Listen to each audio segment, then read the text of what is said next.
Hey there, Margie Bryce here, bringing you the Crabby Pastor podcast. And I don't think you're going to be too surprised to know that it's too easy today to become the Crabby Pastor. Our time together will give you food for thought to help you be the ministry leader fully surrendered to God's purposes and living into whatever it takes to get you there and keep you there. So we're talking about sustainability in ministry. I'm here with Valerie White, and we're telling her story and what she dealt with as a minister. And I always like to say ministry leaders, and that is whether you're ordained or you're not ordained yet, or you're working independent in an entrepreneurial endeavor. Whoever you are, if God has given you spiritual responsibility over other people, you are a ministry leader. So we're talking about everything that Valerie had been through. She had lost her mother, and we'll just suffice it to say things got weird at church. She did have her in-laws move in. That's an additional challenge, even though they probably are the world's most wonderful people on the planet. It still is two families under one roof. And then just some disappointments in how church hierarchy didn't, everybody should have a friend or somebody that they can go to and tell their sad story. And your friend, gets a popsicle out or something and just sits with you for a minute and just listens. And sometimes we get so busy about the business of the church that we forget to do that piece. So that takes us kind of up to the time for Valerie where she and her husband are you got on staff at Lakeside. You were called to Lakeside Nazarene in Washington State. So I'll let you take the story then from here, Valerie. Yeah, so we really, after being really hurt, we just kind of took a break and laid low. I worked 3 jobs at one point. My husband kept working at a paper company, and we just didn't know what God had for us. And unfortunately, during that time, my district license lapsed because we weren't, there wasn't a church that was able to give me my district license again. So What year are we in here? 2019. Okay. And then it was the end of 2019 and then early 2020, right as COVID and everything started happening too. Yeah. So we felt God. I had done quite a bit of healing, and I knew that I worked with a counselor there. It wasn't the best connection because she didn't really understand the ins and outs of pastoral ministry. Let's be honest. It's its own thing. Yeah, she wasn't It's not that she wasn't supportive, but she did not get it. Okay. And so I felt like I was too much for her. Oh. And so I just kind of that's not working. And so my husband and I started really just praying about what God would have us do. My husband really wanted to be back into ministry, and he kind of pushed me. I'm being totally honest, which is okay. I kind of needed it at that point. And we put out our resume. Well, we love the Northwest District, which is where we're at now. And they actually went through a district superintendent change and had a new DS. And so we had interviewed at a church in Illinois that was about an hour away from where we lived.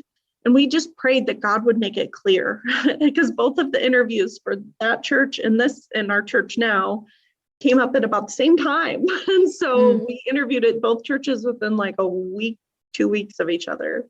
We're like, God, we just really need you to make it clear. And so we had the other interview first. And from the minute we got there, we knew this is not where God wants us. We got there, nobody was there to meet us. The doors were open. We went in, nobody was there. It was just very weird. We're like, oh, that's interesting. Yeah. And we're like, it's not a bad church. I mean, they're lovely people, and they now have a new pastor that they love, and it's just wonderful. I mean, God works, but God made it clear that that's not where we were called to be. And so we went out and flew to Spokane, Washington, and interviewed at Lakeside Church of the Nazarene. And this was in September. No, this was June, I think, maybe a little earlier, of 2020, right when all of the COVID stuff was going crazy. And so it was a wonderful interview. We were very straightforward, very blunt about my past struggle, really, and that we were interested in. We've come from a broken and hurting place. We are interested in a church that will help support us in that, help us heal, and then we can then pour into them and help them grow and heal, and and so it was really wonderful. It was a good, and they asked some really hard, tough questions, but at the same time, it was very clear to us that God was calling us here. Nice. It was very difficult to leave my in-laws. And the first time in our marriage that we had lived close to our family, my in-laws. And so that piece of it was really hard, I have to admit. And to this day, I still grieve that. I mean, I honestly do. Because our closest family lives in Colorado. So it's at least a plane's drive away, plane's ride away. And so, but we knew this is where God wanted us, and we had to be faithful to that. And so in September 27th of 2020, we moved to Lakeside, or to Loon Lake, Washington, to be pastors at Lakeside Church of the Nazarene. And from the get-go, it was just, they were so happy that we were here, and we were so happy to be here. I had put up a lot of barriers and boundaries to protect my heart. Yeah. But they just had a way of going around those. And especially two of they're now both board members, but Alyssa and Angela, they were just accepting of me as a person, not just as a pastor, but as a person. And they had gone without a lived in the area pastor for many years. Like, their previous pastors all lived in Spokane and would drive up here, which is 30 minutes, but still, when you don't live in a community, when you don't really understand it, it can be hard to connect. And then we also have a former pastor who retired. He's helped start the church at Pine Low Campground, and him and his wife are a big part of the church still. And his wife, Mary Lois, is on the church board, which some people, that probably doesn't work in every church in every place. But no. I remember Ken coming to us when we first got here, and he said, I want you to know, if you ever feel like I'm stepping on your toes as pastors, just let me know. I never want to do that. I want to support you guys 100%. We love you and we want you here. So let me know if there's ever a problem. And then a little bit later, he checked in. It was probably a couple months. He's like, are you sure this is going to be okay? So has it been okay? Yes, it has. It's really just been wonderful. Okay. Well, that's great. That's great. It has not been an issue at all. We are both bivocational. My husband works part-time as a paraeducator outside of the church, and I work full-time at a health clinic in patient services. And so he kind of fills in those gaps for us, like making sure people get a phone call or something like that if they're not doing well. My husband does really well with that as well, and I do as well, but Ken can kind of fill in those gaps for us, and we trust him not only to really just love people for us, but also to not badmouth us to anybody. Him and his wife have just been so wonderful. And so it was really weird for me in 2021. We'd been here for almost, or a little over a year at that point, and I could not figure out what was wrong with me and why I did not feel happy. like, God, like, this church is wonderful. They're lovely people. They love my family. They're treating my boys so wonderfully. Like, what is wrong with me? I felt like there was something inherently wrong with me, and why I couldn't be happy. And I did, and I think the word happy gets a bad rap in It Christian does. circles. People are like, well, you shouldn't have to feel happy. You should just like have this stolid joy underneath that doesn't actually show or something. I don't know. Yeah. I think it's, that happiness is tied to the happenings Yeah. around you, and we're not to be attached that way exactly. We are to have this wellspring of joy because God loves us. In every circumstance, But which you is compare good. that with what all you had been through, losing your mom very unexpectedly, having to navigate that, having stuff go kind of weird at church, and not having the kind of emotional support that would have been tremendously helpful, and then dealing with disappointment at the ordination table. And I've heard lots of those kind of stories. I mean, it's something you need to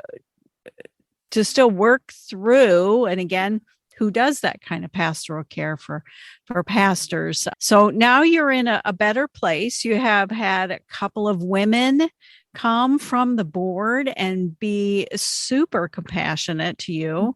And you have was it the planting pastor, the guy that helped start the church? Well, he was the lead pastor at the church for a long time. Actually retired at this church.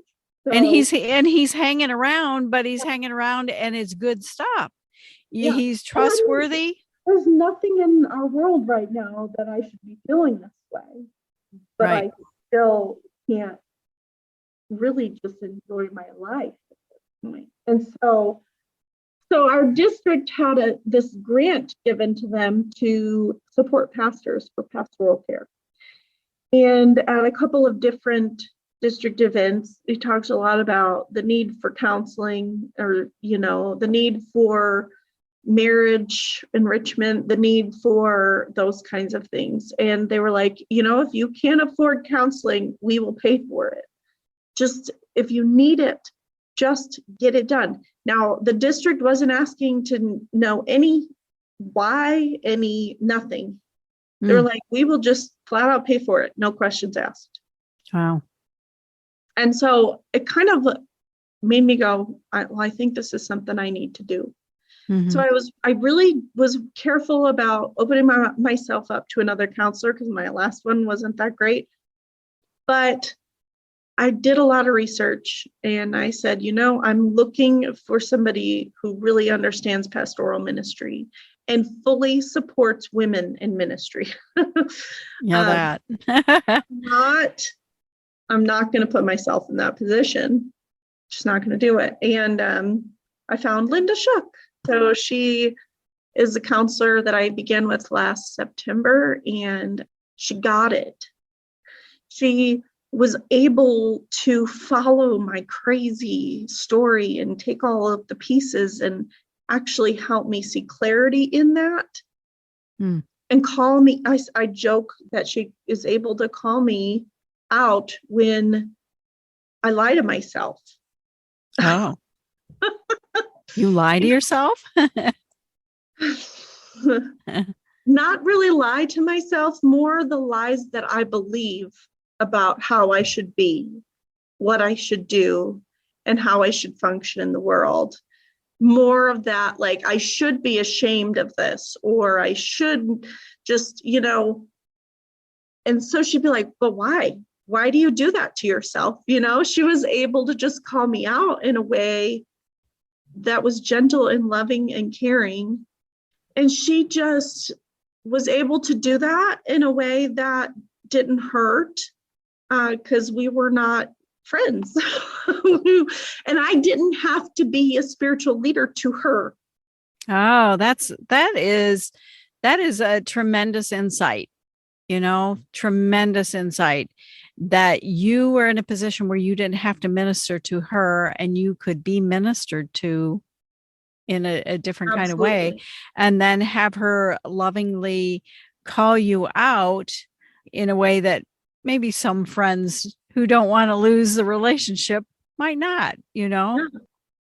And it was, and I told my husband this a couple months ago. I said, for me, talking with the counselor was like carrying around baggage that I don't want to give to my friends and family because I love them.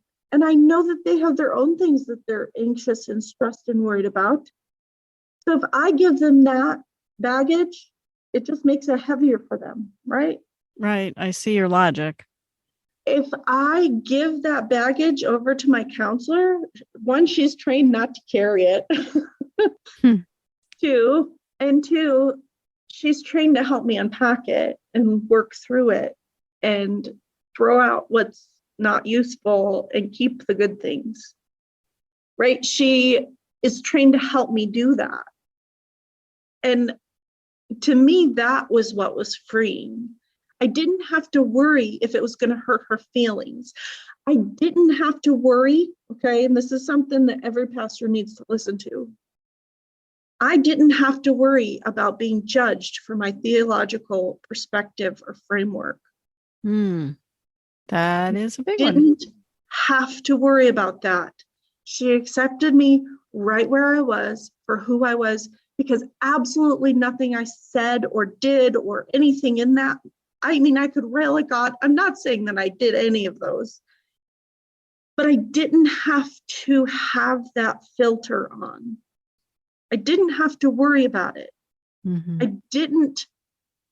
She didn't challenge me and go, oh, well, theologically or in the Bible, blah, blah. You know what I'm saying? Like, oh yeah, I think every pastor, this is part of why I coach, and you need a different kind of companion for different legs of your journey and when you have different needs, but you need a place where you can be totally honest and it's not going to cost you. exactly. I'm not talking about the bill at the end of the service, but I'm talking about personally, professionally, spiritually. You can just be honest. Yeah. She wasn't going to look down on me for it, for anything I said, did, or how I felt. She just expected me to be human. Imagine that. So that's my crabby pastor comment. Sorry. So along the way, though, did she help you identify some depression? Yes. It was probably like my second session. Oh.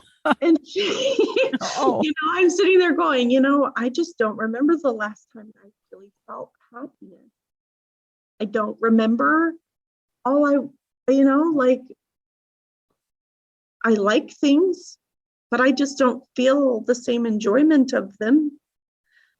I was just very indifferent and blah. And it wasn't like you were laying in bed and sleeping all the time, and not at all. I still had a full life. I still did all of the things that I needed to do. I still took care of my family and fed my kids and spent time with them. I just felt this piece missing of when was the last time I had fun? When was the last time I really just did something for enjoyment and for my own, I like to do it, and felt that joy, that happiness. And I knew that piece was missing. And she goes, I think you might have some mild depression. And I told that to her. I said, but I'm not sleeping all day. I mean, I feel fine. I don't know why would I have depression? Things are fine. She's like, I think you need to talk to your provider because everything you're describing is a mild depression. You should be able to think of the last time you laughed, just full-heartedly, without abandon, laughed. You should be able to think of the last time your heart overflowed with joy and happiness.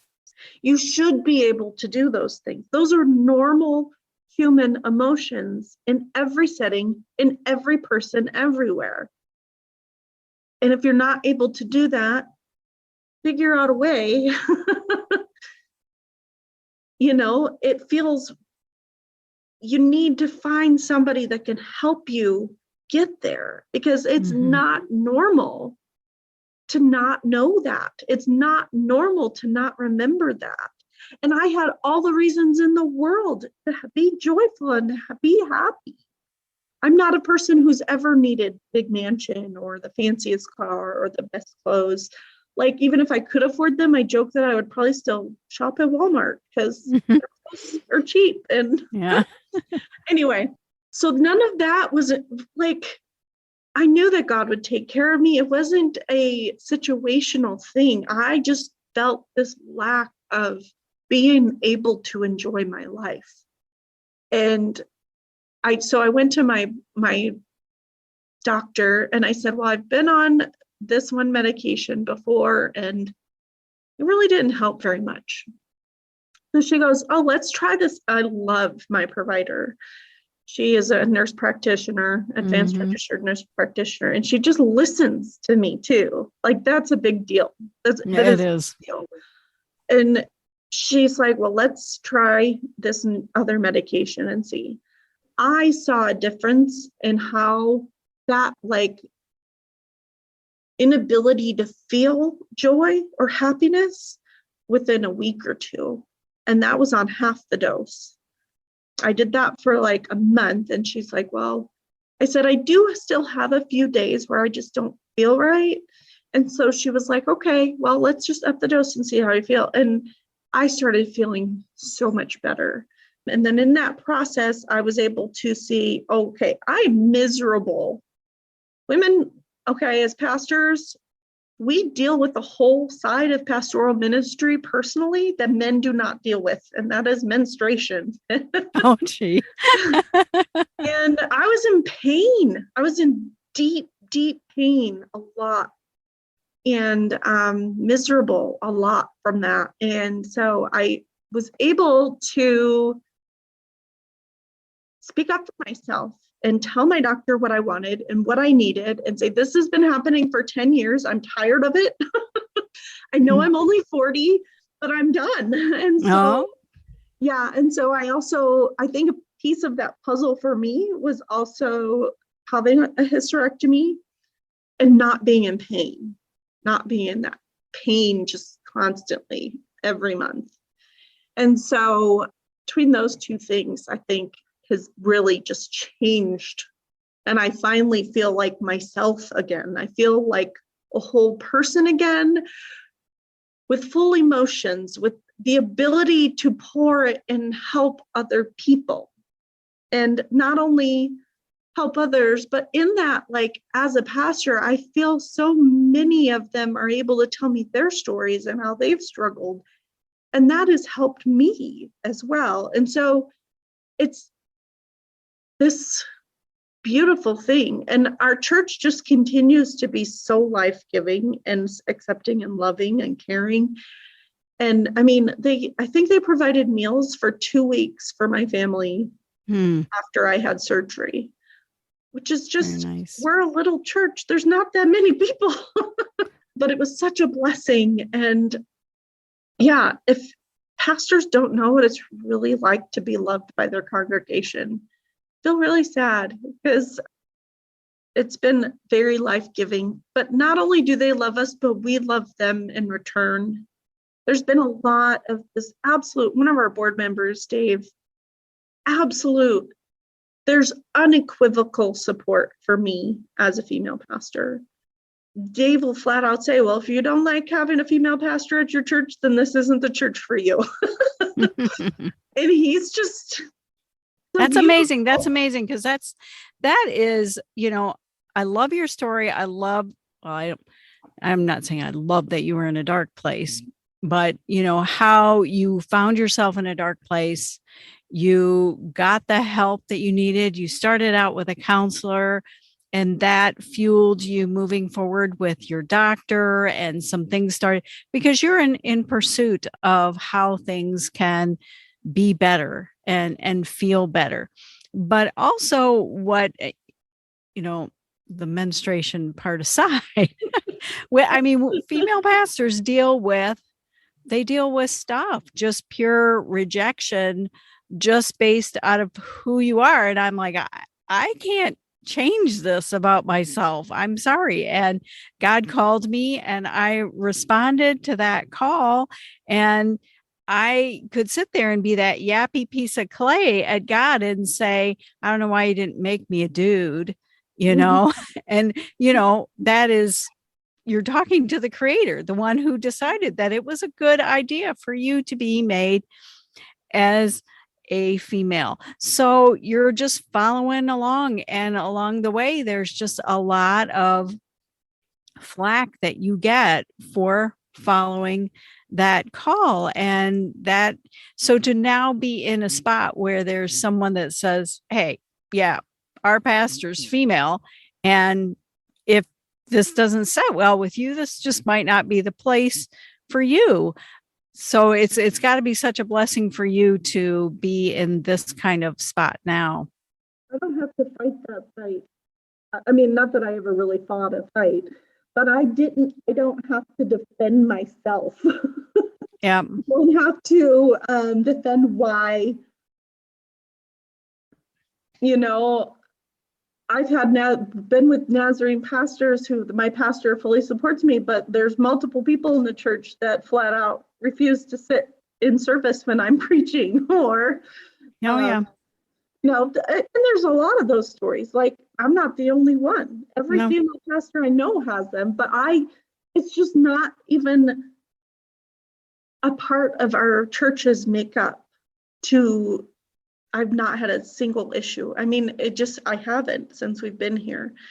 And so to me, that has been really freeing. Now, that doesn't mean to say that there's not work to be done. That doesn't mean to say, but also from a district level, our district superintendent absolutely supports our church and has been so supportive of my husband and I since we've been here. And that has just been a huge part of both of our recovery.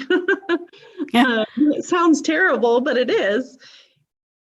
That's really been a big part of it too. Like, we just have a really good DS.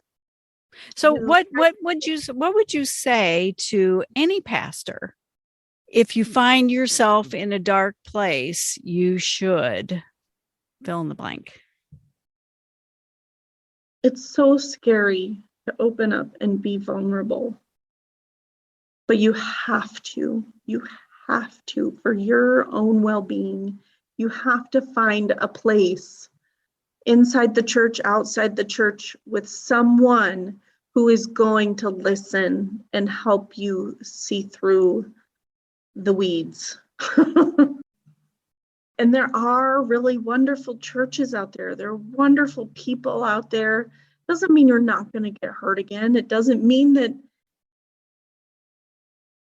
that those things won't happen. It just means that you're on a healthy, stable footing and you're able to view them and see them in a clearer perspective than you can if you're already broken. And also, don't be afraid to talk to your doctor.